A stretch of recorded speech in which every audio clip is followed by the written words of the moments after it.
Welcome to my Teeline Shorthand course. My name is Helen.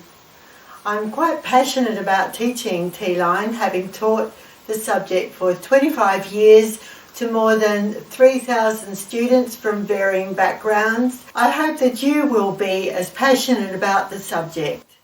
The developer of Teeline Shorthand was a man called James Hill, who lived in England in the 1960s. To earn extra money, he was a Pitman teacher at night. At the beginning of the year, he'd start off with a large class, and as the year went on, the numbers dwindled. He was left with a group who were perhaps less academic, who could do a form of shorthand that was actually longhand reduced. So he thought there must be a better way, and also to capture the imagination of the students. He developed Teeline based on the uppercase, the lowercase, print and cursive style writing at the time. He saw the word as being like the body, with its backbone, its flesh and the fat. So obviously you want to take away the fat from the word and leave out word with just the backbone and some flesh. So he developed 6 principles which are quite logical. First of all, we're going to remove the silent letters in the word. So when we look at a word like late, we reduce it down to late. We see the vowels as being either the long sound or the short sound, the A, E, I, O, U, or the A, E, I, O, A. Most of the vowels only have 2 sounds, but in the case of the I, we've got 3. The I as in pie, the I as in ink, and the E as in ski. So when we look at a word like lamb, we'll see it's not just the vowels which are removed, it can be the silent consonants. So lamb now reduces down to lamb. A word like light, we use phonetics here, so it reduces down to light. A word like ledge, we can see that as being an L-E-G or an L-E-J, and we'll see how as in the middle of words we're going to use a G instead of a J. Now when we look at these, there's also a word like match, and that sounds like match. You're already wondering, well, you know, we're not using our proper principles for spelling. However, I can assure you that when you write back your Teeline into longhand, spelling becomes increasingly important. And I find that students sometimes get the correct outline, they're able to transcribe it or translate it back into longhand, and then they lose the mark for it with their spelling. So already here we've got 5 examples. Now we're going to, in our second principle, leave out the medial vowel in the word. So late now becomes LT, lamb becomes LM, light becomes LT, leg LG, and match becomes here. So you probably look at these 2 and think, how am I going to recognise it? Well, with these 2, it becomes context in the sentence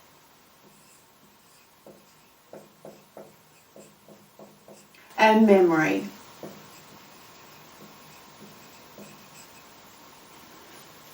So then we are going to look at reducing double consonants in words. So with a word like happen,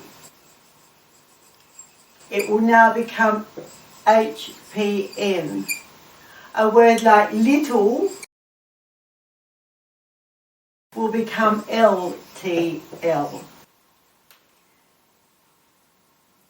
Then we're going to use phonetics in the word. So a word like enough will reduce down to ENUF, crossing out that U. A word like cough becomes COF. We're leaving out that outline. Now with names, we're unable to write them in T-line because if we look at a word like Philip, that could be with one L or two L's. So when we're writing that, that will be FLP.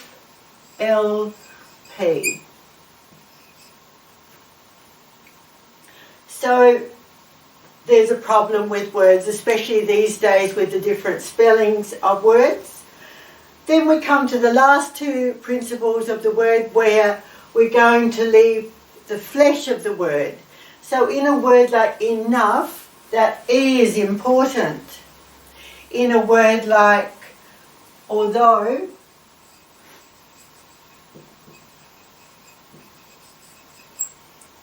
that A is important.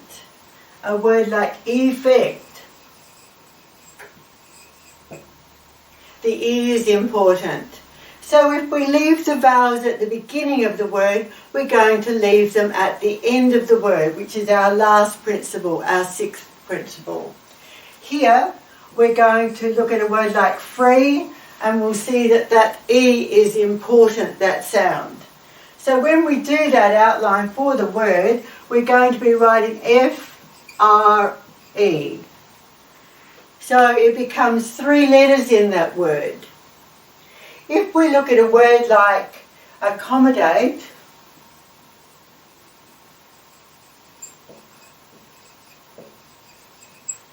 a longer word, if we cut it down, it will equal accommodate.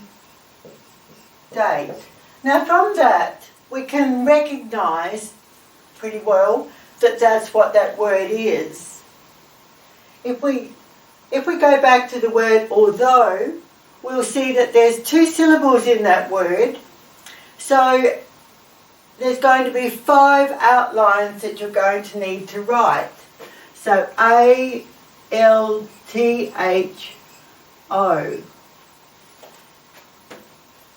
It's not going to be your long words that are the problems, it's going to be your short words, often your one-syllable words. A word like free is going to have 3 letters to concentrate on. Sometimes we'll have words where we'll wonder about what they are. So here we would write this.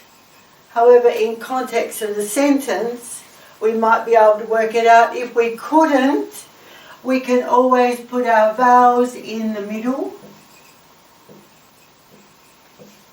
and then read it once again in context in the sentence. So the runner was late back to work, and work down these, the runner or runner. So you can see there that the words that we're going to do within our first session are going to be the little problem words that we'll find later on. So now we come to look at the T-line alphabet and see how that was developed. The letter A is done in this way. If we look at the capital letter A, you can see where it comes from. Because it's got a vowel, it's got what we call a vowel indicator.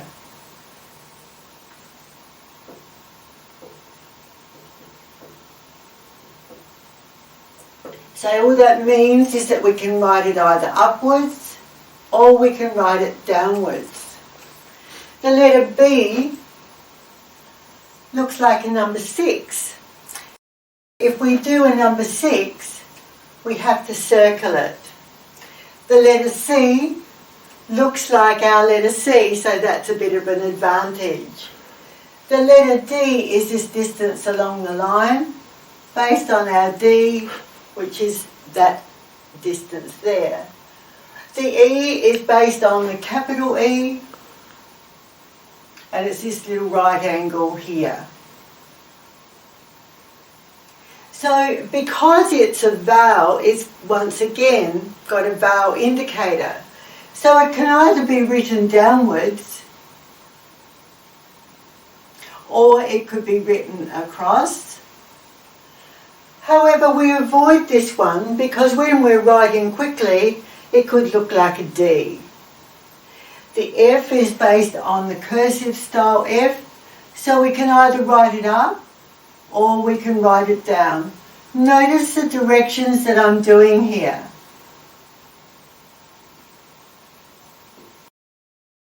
So there is only one rule associated with this, and that relates to a word that we all know, very dear to our hearts. When we've got it followed by a D, we do the one up the top and we end up on that line. If we did a word like faced with the words that we've got so far, we can either do it this way or we can do it this way. It's a personal preference. James Hill said that if there was an outline that was difficult for you to do, there must be a better way to do it. Personal choice with that one. With the letter G, it crosses through the line, just like our letter G would cross through the line.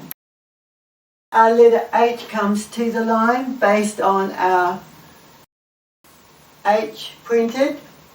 Our letter I is very angular, but our I on which it's based is cursive and nice and smooth. Because it's a vowel, once again, it has a vowel indicator. So it can be written either downwards or it could be written upwards. You might already see that this is the same as our letter A. However, there are rules associated with this, or ways in which we write it.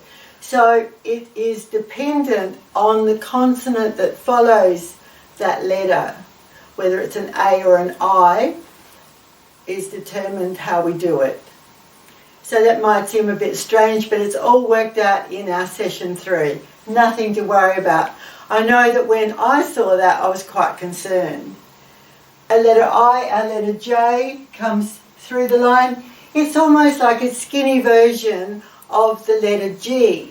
As I said in the earlier part, in the middle of the words we're going to use a G, and I'll give you an example, although we haven't gone through the letters yet. When we do the word major, if I was to do it with the J, you can see that at speed that would look like a G in that situation. So we take it to major. And it becomes much clearer. As I said, we're going to do the correct spelling when we're writing it back in our longhand. So the letter K is another one of those. You can see where it's based on the lowercase print. It's another one where we're going to use it at the beginning of the word and at the end of the word. So if we did a word like book, that's how we would do it. But if we did a word like back, where there's a CK, we're going to only use the C. So back will be done like that. We'll see more of that later on. When we look at the letter L, it's based on the cursive style L. It's a letter that's going to cause us a little bit of grief early in our sessions, but by session 4, it will all be worked out. So we've got the full letter L, that's usually followed by a straight letter, such as the letter D. And then we've got a skinny version, and that's followed by the little C here. you can see that a very skinny one is followed by a rounded letter to even it up. We could do a word like log. That's quite a difficult movement because here we're changing direction. With Teeline, we're always trying to keep a nice, smooth approach. So it's either that way or we're going this way. Then we've got the third type, which means that we're below the line quite often, and so we want to come up. So if we did a word like goal, we would be down here and we come up. All the time in our T-line we're trying to get to our D position for our next word. But when we do a word like hill, if we were to do either this L or the skinny version of the L, we're changing direction. So a more flowing way is to do it in this way, even though it's above the line, but we're heading down to the D position. If we make an error in our T-line, we don't cross it out and make unnecessary strokes. We put a circle around it and move on. The letter M is just a half moon shape. The letter N, once again based on the cursive style, is just a little hook there. The letter O, here we have a vowel indicator, so we only use the bottom half of that. The letter P crosses through the line, just as our normal letter P would cross through the line. The letter Q crosses through the line. You can see how that's based when we do that one. The letter R is from left to right and upwards. So it's based on an old-fashioned type of R here. The letter S, you can see, is based on this tiny little bit at the end here. The letter T is up in the T position. So it looks like a D. However, we've got ways of working that one out, and we'll look at that shortly. The letter U, the U is wider than our T-line U, but our T-line U is very narrow and deep, and there's no stick on the end of that one. This is the lowercase u. The letter V looks like our V. Our W is just this one.